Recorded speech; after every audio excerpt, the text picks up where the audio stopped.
everyone, welcome to my channel. আজি মই আপোনালোকক দেখাম ব্লাউজ কাটিং যে সিম্পল কাটিং দেখাম আৰু নেটৰ কাপোৰত কেনেকৈ লাইলিনটো কাটি কেনেকৈ চিলাব লাগে। তো ভিডিওটো আৰম্ভ কৰো বলক। আপোনালোকক এনেকৈ দিয়া থাকিব কাপোৰটো ৰেডিমেড কাপোৰ থাকে। আপোনালোকে জোখৰ ব্লাউজ এটা লৈ ল'ব। জোখৰ ব্লাউজ লৈ কেনে আপোনালোকে লম্বাটো জুখি ল'ব। লম্বা যিমান আছে আপোনালোকে কাস্টমাৰৰ সুধি ল'ব কিমানখিনি লাগে। তো মোৰ এটো যিমান আছে ব্লাউজটো হেতু দিব দিছে। তো মোৰ লম্বাটো হৈছে 14 লম্বা হৈছে। তে 14 আপুনি দিব লাগিব। তে কিমানখিনি কাটা যাব 14 হ'ব লাগিলে এটো বহুত ডাঙৰকে দিয়া আছে। তে আমি 14 হ'ব লাগিলে এখিনি আধা মান কাটা যাব যেন ডিজাইনটো থাকি যায় আৰু কাটাটো মানে মিলি যায় আৰু দেখাটো যেন মিলে। তো জয়েন লগাব লাগিব। তাৰ আপোনালোকৰ লম্বাটো যিমান থাকে তাতকে 1 ইঞ্চি বেছি দিব লাগিব। তে আপোনালোকে চাই লওক। তোমাক আগতে এইখিনি কাটি লও। কাটি কেনে কাপোৰটো উলাই লম। উলাই লৈ এতিয়া হাতৰ চাওক ফুল দিয়া আছে। হাতৰ জোখৰ ফুলবিলাক এইবিলাক ডিজাইন কৰা আছে। আপুনি জাপি ল'ব লাগিব। এইটো মই তাৰ কাৰণে আগতে হাতৰ কাপোৰটো এক সাইড কৰি কেনে কাটি লম। চাইছে এটা ফুলখিনি চাইছে নে ফুলখিনি কেনেকুৱাকে আছে। তে এতিয়া 4 জাপ কৰি ল'ব লাগিব কাপোৰটো আৰু ফুলখিনিও মিলিব লাগিব। মিডিলত মিলিব লাগিব। বাকিখিনি কাপোৰ নিমিলিলে একো নাই কিন্তু যেটো ফুল হয় এটো মিলিব লাগিব। এতিয়া মই দি দিছো 4 আগৰখিনি যে হাতৰ মুৰাটো থাকে তাৰ পিছত 2 ইঞ্চি বেছিকে ৰাখিছো আৰু লম্বাটো যিমানখিনি আছে হিমানখিনিয়ে দিব দিছে। ফুলখিনি যিমানখিনি লম্বা আছে হিমান দিব দিছে। তে মই এখিনিয়ে দিছো আৰু এটো কাখলতিটো যোগ দিছো। মই কাখলতিটো যোগটো ৰাউন্ড কৰি আপোনালোকে দিব লাগিব। মই সিধাকে আস্তানি দিছো। হাত কাটিব হলে কেনেকৈ কাটিব লাগে এতিয়া চাওক। হাতটোৰ কাৰণে আপুনি 4 ইঞ্চি বেছিকে লম্বা হাতৰ হলে 4 ইঞ্চি বেছিকে ৰাখি কেনে এইটো 4 ইঞ্চিটো ৰাখিলে হাতৰ কাৰ্ভটো আহি যায়। তো আপোনালোকে লম্বা হাতৰ হলে 4 দিব আৰু সৰু হাতৰ হলে আপোনালোকে 3 দিব পাৰে। তেতিয়া হলে কাৰ্ভটো আপোনালোকৰ ৰাউন্ড হ'ব আৰু একো অসুবিধা নহয় হাত কাটতে। তে মই আস্তানি লৈছো গোটেইখিনি। এতিয়া চাওক আস্তানি লোৱাৰ পিছত এতিয়া আমি এটো গোটেইখিনি আমি যত মই যোগ দিছো কাখলতিত যে যোগ দিছো 7.5 দিছো আৰু যদি লাগে তেতিয়া মই পিছত দিম কিমানখিনি লাগে। এতিয়া আস্তানি কেনে মই হাতৰ কাৰ্ভটো আঁকি লম।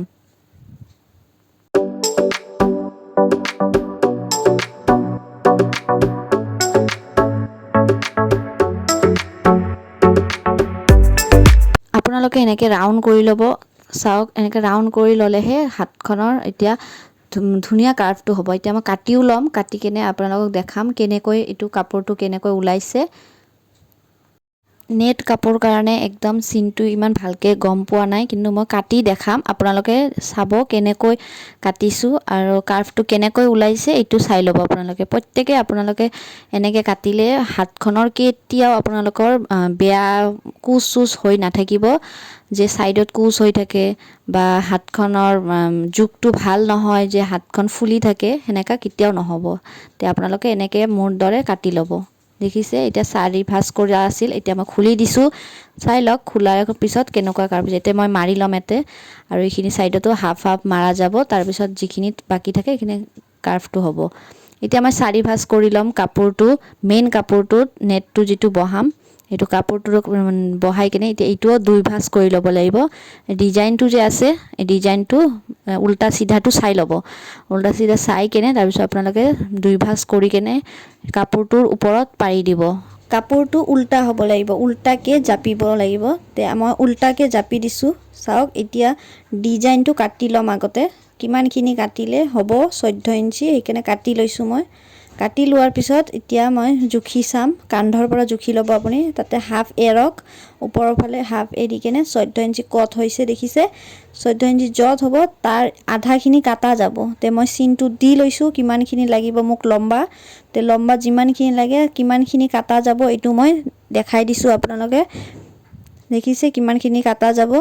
তে মই কাটা যোৱাখিনি মই সিন দিব লাগিব। সিন দি কেনে মই কাটি ল'ব লাগিব। ঠিক আছে।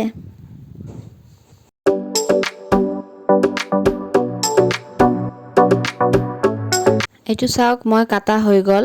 যে ব্লাউজটোৰ আধা কাটি কেনে জয়েন কৰিম। এতিয়া জয়েন কৰাৰ পিছত দুই ফালে হাফ যাব আৰু ওপৰৰ ফালেও হাফ যাব তে কাৰেক্ট আপোনালোকৰ 14 ইঞ্চি ব্লাউজ হৈ যাব যদি শকত থাকে তেতিয়াহ'লে আপোনালোকে লম্বাটো 15 দিলে ভাল লাগে আৰু যদি ক্ষীণ থাকে তেতিয়াহ'লে আপুনি 14 দিলে ব্লাউজটো দেখাত ধুনীয়া হ'ব ইমান দীঘল দিলে ভাল নেদেখিব আৰু যাৰ কাস্টমাৰৰ যেনেকৈ বিচাৰে সেনেকৈতো দিব লাগিব তে মই কাস্টমাৰে এনেকৈ বিচাৰিছে তো মই এনেকৈ দিছোঁ আপোনালোকৰ ইচ্ছা মতে আপোনালোকে দিব তে মই এইটো যেনেকৈ ডিজাইন আছে সেনেকৈ বিচাৰিছে মই গলটো সেইকাৰণে আঁকি ল'লোঁ এতিয়া মই কান্ধ লাগিব 3 ইঞ্চি কাৰণ ইফালে হাফ যাব ইফালে যাব যাই কিনে 2 হ'ব কান্ধটো তে মই 3 দি দিছোঁ 3 চিন দি দিছোঁ আৰু এতিয়া 6 দিম হাতৰ এইটো কাখলতিৰ এইটো 6 দিম চাওক 6 দিব এইটো 6 থাকে আচলতে সৰু ব্লাউজ হ'লে যেনেকৈ সৰু ব্লাউজ হ'লেও আপুনি 6 দিব লাগিব আৰু যদি আপোনাৰ শকত থাকে তেতিয়াহ'লে 6 হাফ দিব পাৰে তে আৰু 1 দি দিব এইখিনি কোণাটো যে আছে এইটো 1 দিব 1 দিলে আপোনাৰ পুৰা ধুনীয়াকৈ হৈ যাব গোলটো এতিয়া গোলটো যদি ভালকৈ হয় তেতিয়াহ'লে আপোনাৰ কুচ নপৰে সাইডত আৰু যদি আপোনালোকৰ কুচ পৰে তেতিয়াহ'লে আপোনালোকে গম পাব যে কাখলতিটোত ডিস্টাৰ্ব হৈছে কিবা এটা প্ৰবলেম হৈছে কাখলতিত সেইকাৰণে আপোনালোকৰ কুচ পৰি থাকে তেনেকৈ কমপ্লেইন আহে মানুহবিলাকৰ মই দেখিছোঁ তো আপোনালোককো মই শুদ্ধ কৰি দিবৰ কাৰণে মই বিচাৰিছোঁ তে মই এইটো কাটি ল'ম চাইছে দুই সাইডে কাটি দিছোঁ এতিয়া বডিৰ জোখটো কিমান আছে চাওক 9 আছে এনেকৈ জুখি ল'ব আপোনালোকে হুকৰ যে ঘুটাম আছে এইটো 9.5 হয় কাৰণ এইটো ৰেডিমেড ব্লাউজ হয় ৰেডিমেড ব্লাউজৰ কাৰণে এনেকুৱা অসুবিধা অলপ পায় যদি ভাল ব্লাউজ দিয়ে তেতিয়া কেতিয়া অসুবিধা এনেকুৱা নহয় তে মোক এনে ৰেডিমেড ব্লাউজ দিছে তে এক সাইডে ডাঙৰ হৈ আছে এক সাইডে কম হৈ আছে তে সেনেকৈ আপোনালোকে জুখি কেনে বনাব লাগিব তে মই আগৰ সাইডে যেটো হুকৰ সাইড আছে সেইটো হিচাপতে মই দিম এতিয়া 9.5 হ'ব তে 9.5 আপোনালোকে দিব লাগিব বা 9 দিলেও হ'ব এটা আপুনি জুখি ল'ব মই 9 দিম এতিয়া 9 দিয়াৰ পিছত যত 9 হ'ব মই তাতে দিম আৰু ককালটো জুখি কেনে চাইছে 8 দিছোঁ 8 দি কেনে মই এইটো চিন দি দিলোঁ আৰু হাফ ইঞ্চি আপোনাৰ টিকেনৰ কাৰণেও যাব এটা সাইডত কাপোৰ নাই কাৰণে যিখিনি কাপোৰ আছে সেইখিনি গোটেইখিনি মই কাটি ল'ম আৰু জয়েন কৰিব লাগিলে জয়েন কৰি ল'ম তে হাফ ইঞ্চি মই টিকেনৰ কাৰণে থৈ দিলোঁ যিখিনি লাগিব আৰু বাকিখিনি যিখিনি কাপোৰ আছে সেইখিনি চিলাইৰ কাৰণে লাগি যাব আৰু যদি জয়েন কৰিব লাগে জয়েন কৰি ল'ব আপোনালোকে তে মই কাটি ল'ম এইটো চাওক যেনেকৈ ডিজাইনটো কৰি লৈছোঁ আঁকি লৈছোঁ সেনেকৈ কাপোৰটো কাটি ল'ম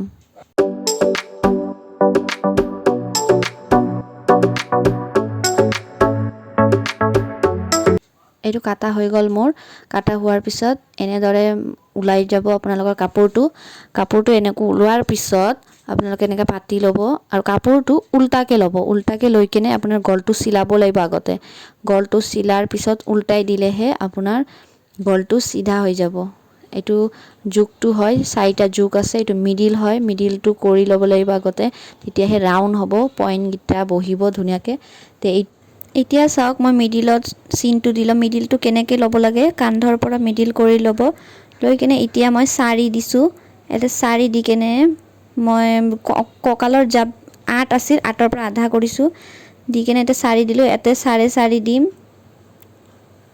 4.5 দিব পাৰে 4 দিব পাৰে তাৰপিছত এইটো টিকেনটো হৈ গ'ল এনেকৈ মিডিলটো কৰি ল'ব আগতে মিডিলটো য'ত হয় তাতে কৰি ল'ব আৰু এইটো ৰাউন্ড কৰি হাতৰ ইফালে 5.5 দি দিব 5.5 য'ত হয় তাতে চিন দি দিব 5.5 সবৰে লাগে 5.5ৰ পৰা মই এতিয়া 4 দিম 4 দিব লাগে মই 3 দিছোঁ তো আপোনালোকে 4ও দিব পাৰে নহ'লে বাটিটো বহুত ডাঙৰ হৈ যাব সেইকাৰণে মই 3 দিছোঁ ইয়াৰ পৰা মই 3 দিম দেখিছে এই মিডিলটো যে আছে মিডিলৰ পুৰা ফ্ৰণ্টে মই 3 দিম 3 দিয়াৰ পিছত এইটো বাটিটো পুৰা ধুনীয়াকৈ ফুটি উঠিব আৰু য'ৰ পৰা আমি 4 লৈছোঁ ইয়াৰ পৰা তাৰ পৰা 2 ল'ব লাগিব 2 য'ত হয় তাৰ পৰা এইটো দেখিছে 2 দিছোঁ মই ৰাউন্ড কৰি 2 দিব তাৰপিছত ইয়াৰ পৰা 2 হাফ দিব 2 হাফ য'ত হয় তাৰ পৰা আপুনি আঁচটো টানি দিলে তাৰ লগত লগাই দিলে হৈ যাব স্কেলেৰে আপুনি টানি দিব ঠিক আছে এতিয়া চাওক এইটো হৈ গৈছে চিনটো এইটো ৰাউন্ডটো হ'ব লাগিব ৰাউন্ড হ'লেহে তেতিয়াহে আপোনাৰ ব্লাউজটো কমপ্লিট ফুটি উঠিব কাৰণ বাটিটো বহিব লাগিব তো এনেকৈ আপোনালোকে বনাই ল'ব পাৰিব আশা কৰিছোঁ আপোনালোকৰ মোৰ ভিডিঅ'টো চাই ভাল লাগিছে তো মোৰ ভিডিঅ'টোত লাইক শ্বেয়াৰ ছাবস্ক্ৰাইব কৰি দিব আকৌ লগ পাম নতুন ভিডিঅ' লৈ বাই বাই।